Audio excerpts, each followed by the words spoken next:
Welcome to Not Milk Never Milk. Subscribe if you're lactose intolerant. You start by confirming where your contacts were synced, MIUI or Google.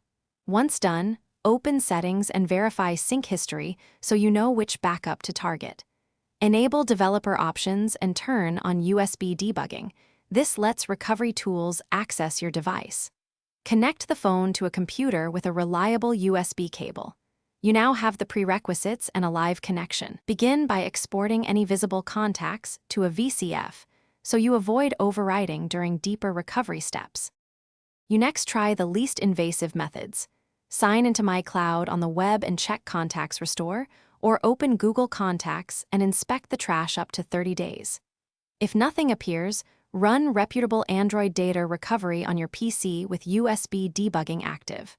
Perform a full scan, then preview recovered entries.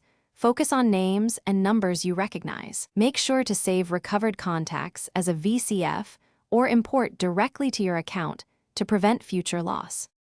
You finish by importing the recovered VCF into the Contacts app and confirming sync to your chosen account so contacts persist across devices.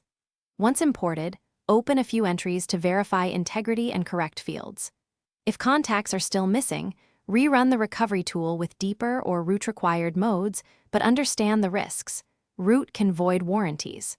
Troubleshoot by checking account sign-in, storage access permissions, and app-level sync settings. These often block restored contacts from appearing. Thanks for watching. If this was helpful, leave a like and consider subscribing. See you next time.